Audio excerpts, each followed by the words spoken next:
As a spiritual abuse survivor, do you ever wonder if it is safe to attend a new church or spiritual community? In this video, I'm going to be going over 3 ways that can help you determine whether the new church you attend or the new spiritual community that you're a part of is less likely or more likely to be spiritually abusive. Now, there's no foolproof way to go about this. Even if a spiritual community seems safe at first, time will only tell whether it is abusive or not. But after going through spiritual abuse, it's understandable that you would be hesitant to join a new community. So in this video, I'm going to talk about 3 ways that can help point you in the right direction to making this decision. My name is Dr. Felucia. I'm a licensed psychologist and owner of Skillset Counseling, where I focus on the treatment of OCD, spiritual abuse, and cultural abuse. Today's video will be within the topic of spiritual abuse. So let's get started. What are some of the tips that can help you determine whether a new community is going to be less likely to be spiritual abusive? The first thing I would like for you to do anytime you join a place is look at how they treat newcomers. There is, when you're a new person in this church or spiritual community, how do they treat you? Do you ever feel like it's too much too soon? Do they use manipulation tactics like excessive flattery, rushed intimacy, gifts that seem really excessive for somebody who's visiting a place the first time?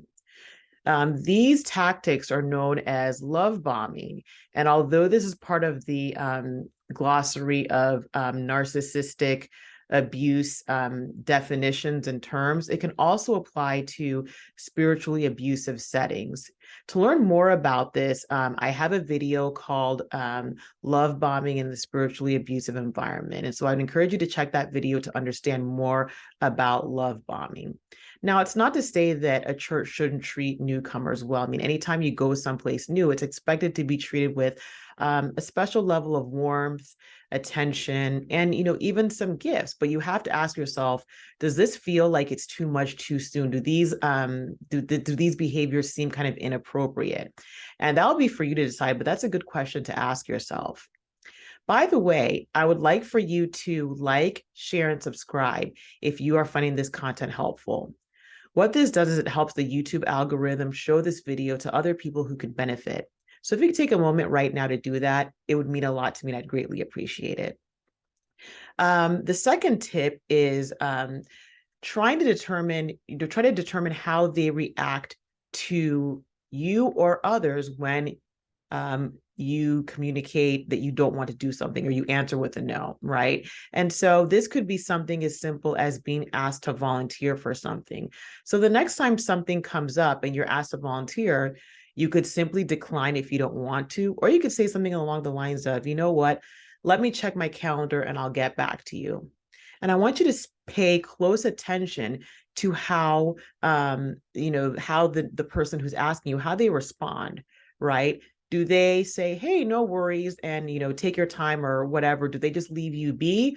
Or do they pressure you into making a decision on the spot, saying things like, look, we really need help. It's just going to be a couple hours.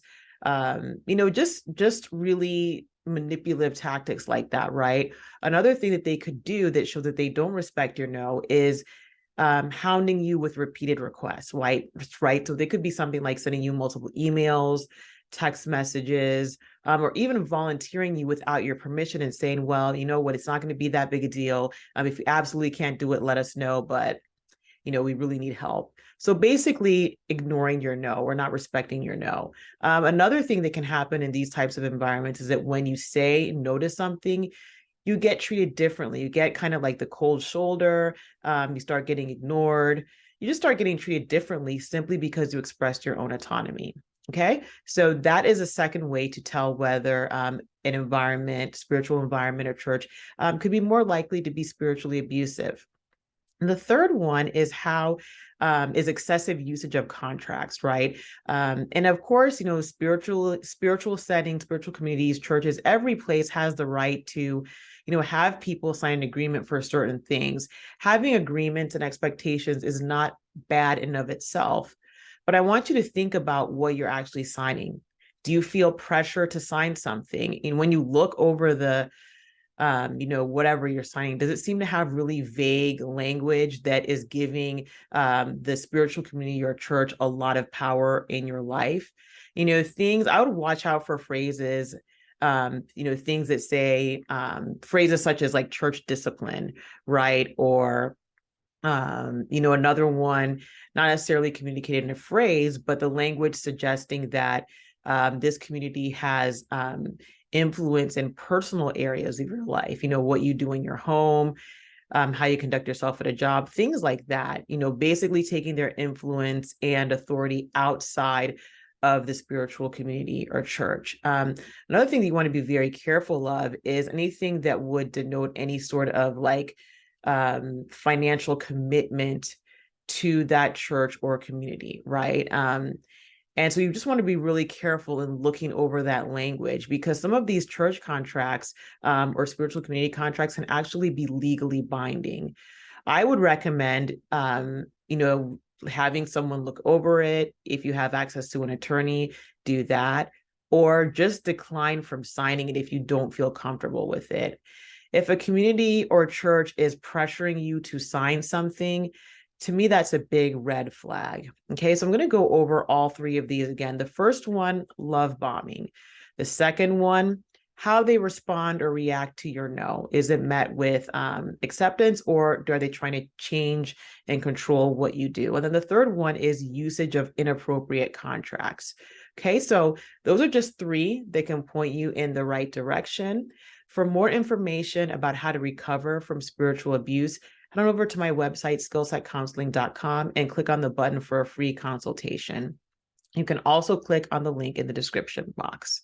May you have a day filled with peace. Bye-bye.